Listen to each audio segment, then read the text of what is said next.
오늘은 요한복음 6장 22절에서 35절 말씀 본문으로 왜 더 큰 걸 기대하지 못하나, 이런 제목의 말씀 함께 나누겠습니다. 어느 목사님이 가벼운 구보를 하면서 운동을 하고 있었습니다. 그때 대학생처럼 보이는 한 여성이 다가왔다고 해요. 뭔가 좀 느낌이 이상하다라는 생각이 들었는데 말을 걸어왔답니다. 실례합니다. 얼굴에 정말 좋은 기운이, 맑은 기운이 느껴지십니다. 뭔지 여러분 짐작이 되시죠? 아, 그 돌을 구하는 분들이구나. 이 목사님이 답변하셨어요. 아이고, 감사합니다. 제대로 보셨네요. 제가 맑은 기운이 좀 있습니다. 나눠드릴 테니까 교회에 갑시다. 그랬더니 이 여성이 뒷걸음질을 쳤대요. 멀리 대기하고 있던 남성에게 도움을 요청했답니다. 그래서 이 목사님이 그 남자에게 먼저 달려갔어요. 교회로 가자고 이야기했습니다. 그랬더니 이 남자가 하는 이야기가 코로나 때문에 교회 못 간다고. 목사님이 나는 좋은 기운이 있어서 괜찮다고. 당신들이 그렇게 이야기하지 않았냐? 가자 그랬답니다. 이 두 사람이 강하게 거절을 하면서 교회에 얼마나 다녔냐 물었답니다. 내가 목사다 그러니까 두 사람의 눈동자가 지진이 난 것처럼 흔들렸다고 해요. 그때부터 이 목사님이 막 잔소리를 퍼부었답니다. 길 한복판에서 이런 거 하지 말아라, 뭐 이런 이야기를 SNS에 올려놓은 걸 읽은 적이 있습니다. 여러분, 이 사람들은 왜 길에서 이렇게 도를 아십니까? 라고 하면서 포교 활동을 하는 것일까요? 물론 조상에게 제사를 지내야 한다라면서 돈을 뜯어내는 그런 모습은 당연히 옳지 않습니다. 하지만 순수한 마음의 도를 전하려고 한다면 그런 그 전도자들에게는 지금보다 나은 현실이 있다, 지금보다 더 좋은 삶을 살 수 있다라는 그 믿음이 있기 때문이었겠죠. 그걸 나누고 싶어서 뭐 전도하는 거 아니겠습니까? 우리가 복음을 전하는 것도 마찬가지입니다. 지금과 다른 삶을 살 수 있다고 믿기 때문입니다. 지금보다 더 새로운 삶을 살 수 있다고 믿기 때문에 우리는 복음을 전합니다. 낯선 사람들을 만나서 그래서 복음을 전하는 것이고, 심지어 외국에 나가서 해외에서도 선교를 합니다. 만약에 지금보다 더 나은 삶이 가능하다라는 것을 믿지 못한다면 전도나 선교라고 하는 것은 어리석은 일입니다. 그렇죠?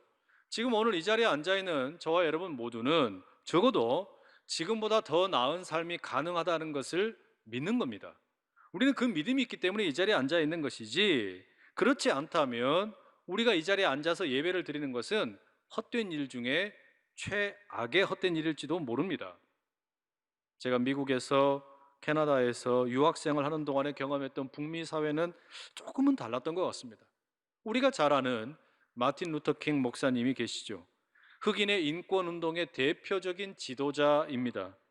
이분의 생일이 1986년에 미국의 연방 공휴일로 지정이 되었습니다.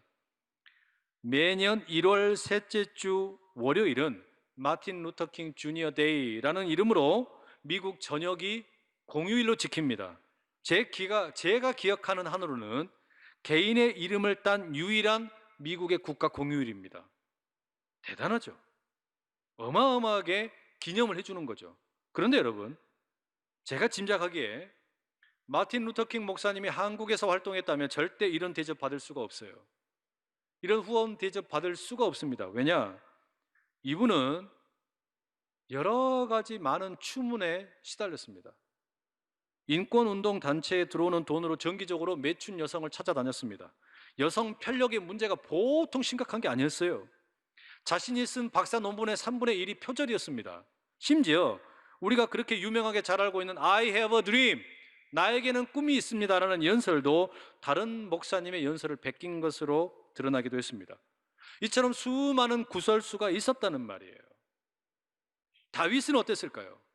만약에 다윗이 한국 사회에 있었다면 결코 존경받는 임금이 되지 못했을 거라는 생각이 들어요.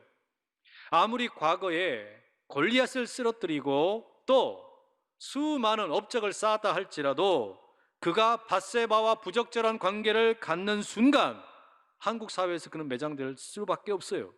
용서받지 못할 죄인이 되는 겁니다. 볼품없는 인간으로 낙인 찍히는 거죠. 모세가 한국에 있었다면 어땠을까요? 아무리 출애굽의 지도자로 40년 동안 민족을 위해서 봉사했다 한들 과거 젊은 시절에 사람을 죽였던 살인자라는 그 주홍글 씨는 결코 떠나지 않을 것입니다. 결코 모세를 지금 우리가 알고 있는 것처럼 추앙받는 인물로 생각하지 않았을 거란 이야기예요. 오늘 우리가 살고 있는 한국 사회가 이런 점에서 참 안타깝습니다. 그게 진보계에 있는 인물이든 보수계에 있는 인물이든 어느 입장에 있는 인물이 되었든 간에 한 사람의 죽음 앞에서 우리는 너무나 쉽게 편가르기를 하고 이분법적으로 나누어져서 싸움을 하고 있다는 이야기예요. 성경은 이런 우리의 현실에 대해서 어떤 말씀을 들려줄까요? 오늘은 바로 이런 관점에서 본문을 좀 살펴보려고 합니다. 바람이 몰아치고 파도가 일렁이는 어두컴컴한 밤에 제자들이 타고 있던 배가 예수님을 만나게 되었습니다. 제자들은 너무나 특별한 곳에서 특별한 시간에 예수님을 만났습니다. 유령을 보는 것처럼 무서웠습니다. 두려웠습니다. 그러나 그 어둠 가운데 들려오는 내니 두려워하지 말라라는 예수님의 음성은 위로와 평안을 주기에 충분했습니다. 그렇게 예수님과 제자들이 탄 배는 목적지에 도착하게 되었습니다. 그런데 어떻게 된 일인지, 어디에서 정보를 얻었는지 모르지만 오병이어 기적의 현장에 있었던 수많은 무리들이 바로 그곳에 나타났습니다. 24절 말씀에 의하면 이들 역시 배를 타고 가버나움으로 왔다는 겁니다. 대단하죠? 이들이 여기까지 찾아온 이유는 뭐냐? 오직 하나입니다. 예수님 만나러 왔습니다. 그렇게 예수님 만난 이 무리들이 주님께 묻습니다. 25절, 랍비여, 언제 여기 오셨나이까? 저는 이 물음이 그냥 인사말처럼 들리지가 않습니다. 일종의 예수님을 괴롭히는 것처럼 들려요. 예수님, 아니 왜 우리에게 아무 말도 안 하고 떠나셨습니까? 우리가 한참을 헤맸습니다. 왜 여기에 이렇게 아무 말도 하지 않고 오신 겁니까? 이들의 반응은 예수님을 참 많이 괴롭히는 것 같습니다. 예수님께서 원하지도 않는데 억지로 임금을 삼으려고 하더니 그 미련을 버리지 못하고 바다를 건너서 가버나움까지 쫓아왔습니다. 이 무리들의 모습이 참 심하지 않습니까? 이 사람들의 행태가 너무나 괘씸하다 이런 생각이 듭니다. 왜 이렇게 괴롭히는 걸까요?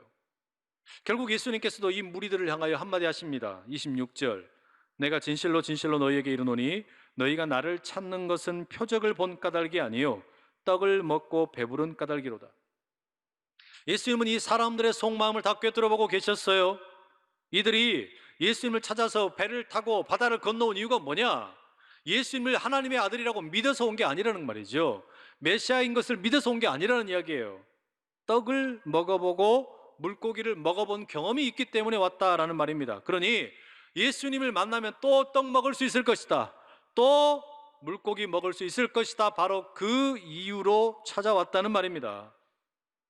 우리가 예수님의 생애를 너무나 잘 알기 때문에 이 대목에서 참 화가 납니다.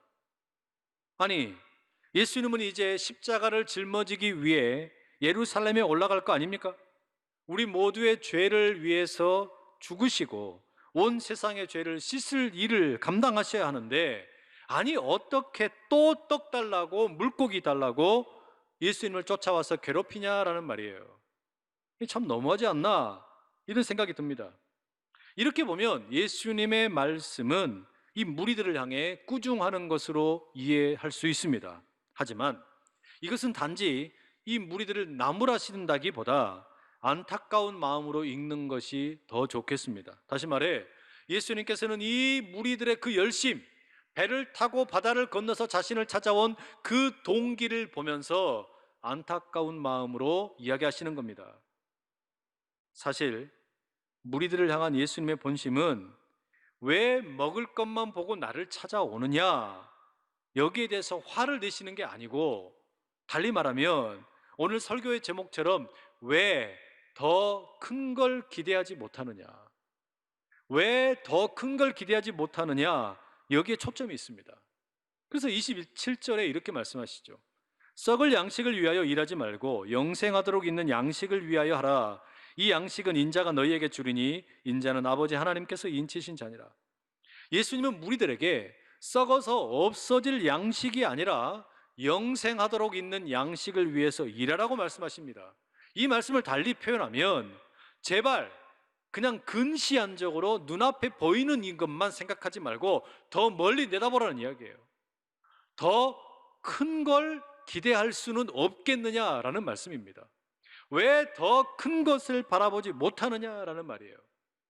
이 말씀을 묵상하다 보면 정말 그런 것 같다라는 생각이 듭니다. 이 무리들뿐만 아니라 우리들 역시 당장 생존하기 위해서 썩어 없어질 양식이 전부라고 생각할 때가 얼마나 많습니까? 영생할 양식에 대해서 여유가 없습니다. 지금 당장 눈앞에 보이는 것이 너무나 크다고 생각을 하기 때문에 더 높은 차원에서 더 여유 있게 어떤 일들을 바라보고 여유 있게 반응하지 못한다는 말이죠. 그렇다면 왜 우리가 썩어 없어질 양식에 마음을 팔리는 것이겠습니까? 왜 우리 한국 사회는 보다 고상한 방식으로 여유 있게 넉넉하게 문제를 풀지 못하느냐 말이에요. 왜 우리는 늘 편협한 이분법적인 사고방식에 사로잡혀 있는 걸까요? 다시 말해, 왜 우리는 더 큰 걸 기대하지 못하느냐라는 말이죠. 경쟁이 치열한 사회이기 때문인 것 같습니다. 오늘 밥을 먹었다고 해서 내일 먹을 것이 보장되지 않습니다. 연금을 들어놔도 내가 은퇴한 이후에 이게 내 노후 대책이 될 것인가 염려하는 그런 말들이 많습니다.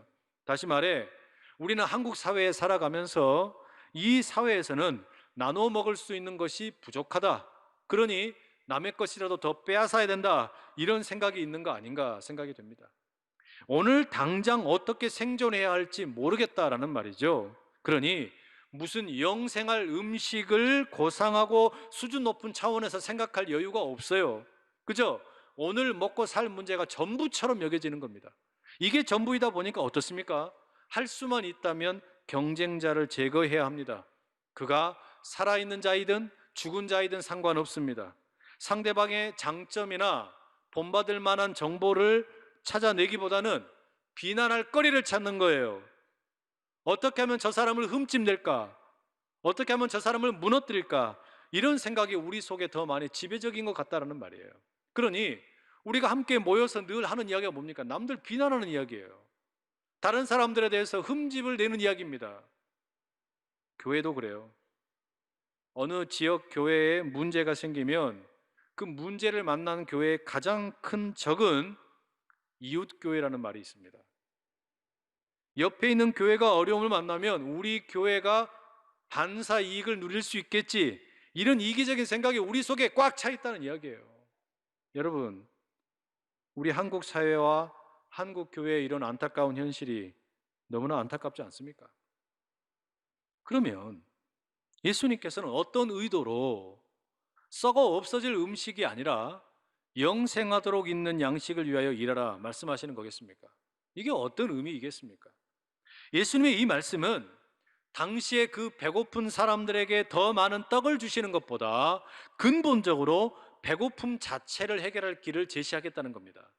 예수님의 말씀은 목마른 사람들에게 더 많은 포도주를 주는 것보다 목마름이라는 문제 자체를 해결하시겠다는 이야기예요. 무기가 없는 사람들에게 무기를 주는 것보다 무기 자체가 필요 없는 세상을 만드시겠다는 이야기예요. 여러분, 사실 예수님께서 가나 혼인잔치에서 물을 포도주로 만든 거, 물고기 2마리와 떡 5개로 5,000명이 넘는 사람들을 먹인 거, 다 그걸 보여주기 위한 표적이었습니다. 지금 물이 포도주로 바뀐 것을 보면서 사람들이 뭐 생각합니까? 목마르면 저 예수님 찾아가면 되겠구나. 오병이어 경험한 사람들이 뭐 생각합니까? 배고프면 저 예수님 찾아가면 되겠구나. 아닙니다. 예수님의 관심은 지금 그게 아니라는 이야기예요. 물론 우리 몸의 필요를 채워주는 것도 예수님에게 너무나 중요한 사역입니다. 그러나 근본적으로 본질적으로 더 높은 차원에서 보면 예수님은 우리가 가지고 있는 모든 목마름과 모든 배고픔과 모든 싸움과 모든 당쟁을 끝내고 샬롬의 나라를 세우는 일이었다는 이야기예요. 하나님의 나라가 이 땅에 임하기를 우리 주님께서는 간절히 구하셨고 그 길을 가고 계셨다라는 말입니다. 바로 그게 지금껏 예수님이 보여주신 길이었습니다. 그렇기 때문에 이제 마주하게 될 불의한 재판과 십자가의 고통과 죽음, 그리고 부활은 예수님께서 친히 선택하신 방법이었습니다. 그렇기 때문에 예수님은 무리들을 보시고 안타까우셨던 겁니다. 왜? 내가 지금까지 이렇게 많은 것을 보여주었는데 왜 더 큰 걸 기대하지 못하나? 왜 더 위대한 걸 사모하지 못하나? 왜 썩어 없어질 지금 당장 눈앞에 있는 것만 보고 있는 것일까? 왜 더 멀리 보지를 못하는 걸까? 여러분, 모세도 광야에서 이스라엘 백성들에게 바로 이런 이유 때문에 안타깝게 실망하곤 했습니다. 왜? 이집트에서 먹던 그 음식을 그리워하다가 홍해를 가르시고 광야 40년 길을 인도하고 계시는 하나님의 약속을 더 기대하지 못하는 걸까? 왜 이집트에서 먹던 음식만 생각을 하고 가나안 땅으로 들어가서 누리게 될 풍족한 삶을 생각하지 못하는 걸까?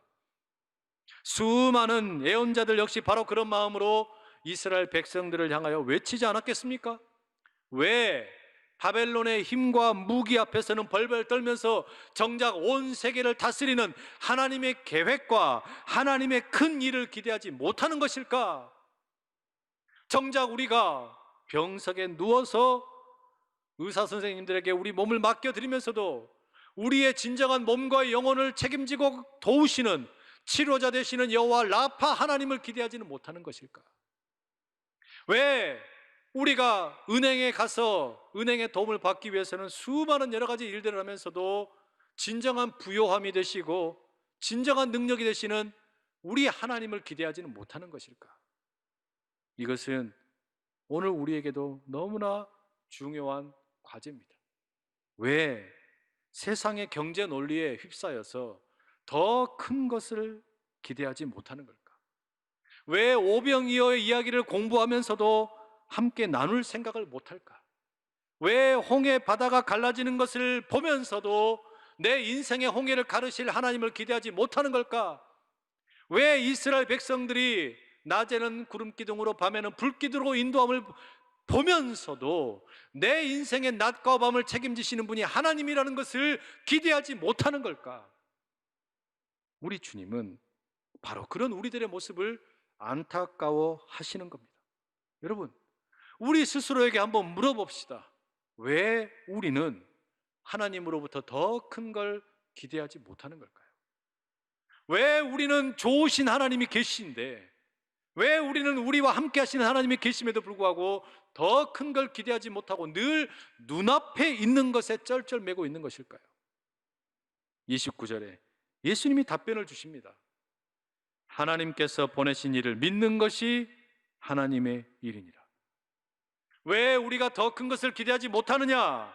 예수님의 답변은 명확합니다. 믿지 못하기 때문이라는 거예요. 예수님을 믿지 못하기 때문에 우리가 더 큰 걸 기대하지 못한다는 이야기예요. 예수님을 믿지 못하기 때문에 지금 당장 눈앞에 보이는 게 전부라고 생각을 하고 그 너머에 넉넉한 마음으로 일하시는 하나님을 바라보지 못한다는 이야기예요. 여러분, 어떤 분이 그러시더라고요. 하나님을 믿는 사람들에게 제일 어려운 일이 뭐냐? 하나님 믿는 일이랍니다. 예수님 믿는 사람들에게 제일 어려운 일이 뭐냐? 예수 믿는 일이래요. 성령을 믿는다는 사람들에게 제일 어려운 일이 뭐냐? 성령을 믿는 일이래요. 우리가 예배 시간마다 사도신경으로 신앙을 고백하지 않습니까? 나는 믿습니다. 전능하신 아버지 하나님 천지의 창조주를 믿습니다. 나는 믿습니다.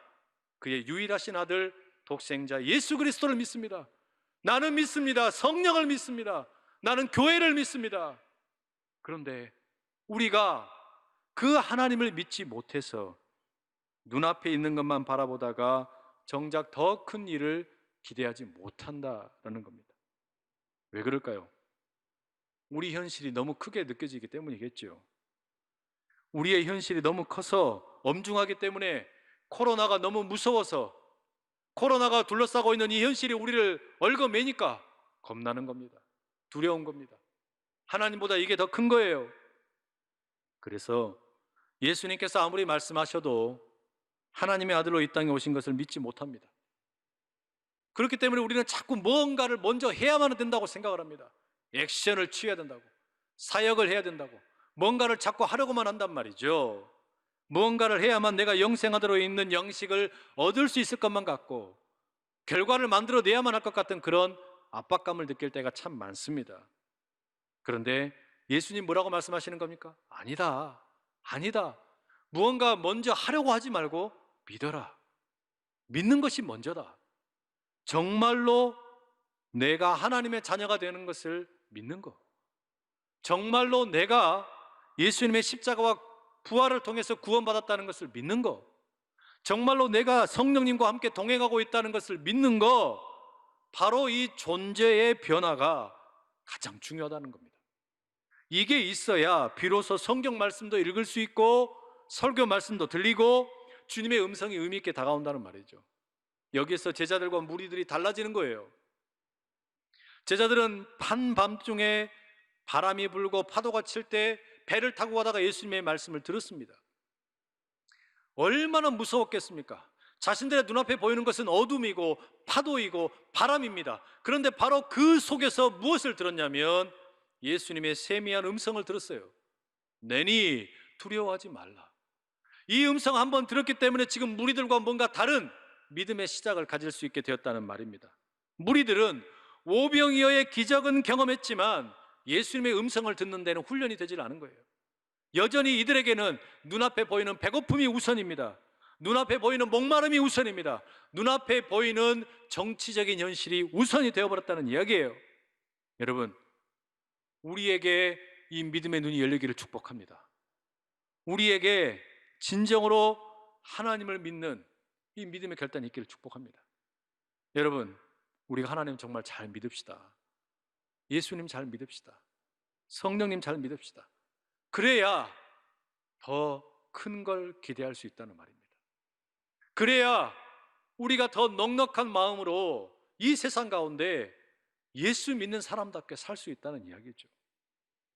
며칠 전에 사업장에 불이 난 우리 교회 집사님 한 분과 전화 통화를 했습니다. 본인의 과실이 아닙니다.